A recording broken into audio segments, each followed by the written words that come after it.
In this video, I'm going to show you how to set long bond paper size in Microsoft Word. But before I do, make sure to subscribe.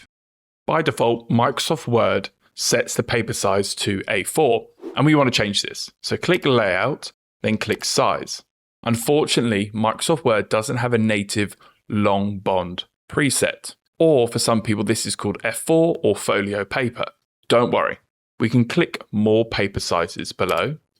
And from here, we're going to be changing the width and height. I'm going to be using inches, but I'll put in the conversion for centimeters and millimeters in the description below.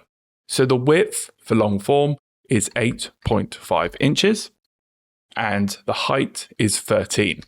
You'll notice that the paper size has changed to custom size.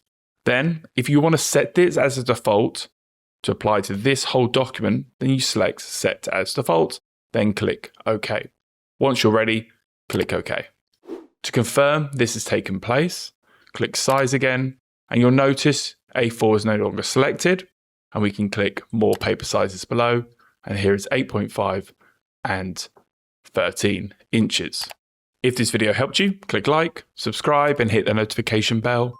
And if you want to learn other formatting tips and tricks, then please visit my website at www.wordmadeeasy.org. The link is in the description below.